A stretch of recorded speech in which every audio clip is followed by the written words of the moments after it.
The Evans Gambit is widely considered to be one of the trickiest, deadliest gambits in all of chess. I've spent years studying and playing the Evans Gambit, and today I'll be sharing 9 tips that you can use to absolutely supercharge your Evans Gambit. Every single one of these tips can be applied immediately and is guaranteed to earn you a ton of quick wins and a ton of quick rating points. Our first tip is going to be to castle early. In the Evans Gambit, we really don't mind them taking our pawns. In fact, when you see people taking these pawns, you should be sort of excited. So the first pawn 95% of people take, and in this position, instead of the most common move, which is taking back, instead we should start by castling. By castling early, even though it tends to transpose into the same position, we allow them the extra chance to make the mistake of d takes c3. Afterwards, we have our old reliable sacrifice, bishop takes f7, and then we can simply win the game like this. Much in the vein of our first tip, our second tip is going to be to always consider sacrificing your bishop on f7. You will see this tactic come up all the time, especially at the beginner and the intermediate level. And it's very, very important to remember that not only can you win a piece by delivering check with your queen here, you can also deliver a check on the b3 square, like this, and open up your opponent's king. Our next tip is an extremely important one. Our third tip is going to be don't forget about your dark bishop. In the Evans Gambit, and in most e4 openings and gambits, your light square bishop is going to be by far your best minor piece. But that doesn't mean we can neglect developing our dark squared bishop. Since we gambited away our b-pawn, we have access to the b2 and the a3 square for our dark bishop. Developing our bishop to a3 can be a great way to first dislodge the defender from f7, and secondly prevent our opponent from castling. We can also do this with tempo, because in the lines where we're attacking f7, black tends to develop their queen to e7 defending it, so we can simply develop with tempo and cut off their castling rights. Tip number 4 is mostly going to apply to the Evans Gambit accepted lines, where black retreats their bishop to e7, and that tip is going to be, if they fork your battery with knight a5, almost always the correct move is taking on f7 with check. They move their king, and then playing queen a4, attacking the knight.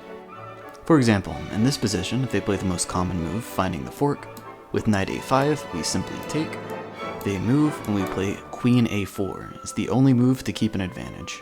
Tip 5 in the Evans Gambit is going to be, don't be afraid to take back in the center if they don't. Even though you're playing a gambit, it's okay if you don't develop with tempo. For example, in this situation, we have a completely dominant center, and this moves us on to tip number 6, which is to always look for opportunities to kick the knight in the early middle game. This is especially true when there's a piece on f6 and c6. This is a great way to quickly steamroll your opponent and win the game. Tip number 7 is a little bit more niche, but in any line where people tend to play h6 defensively, that is simply too passive. Tip number 7 is, if you see h6 played, you need to look at the following continuation.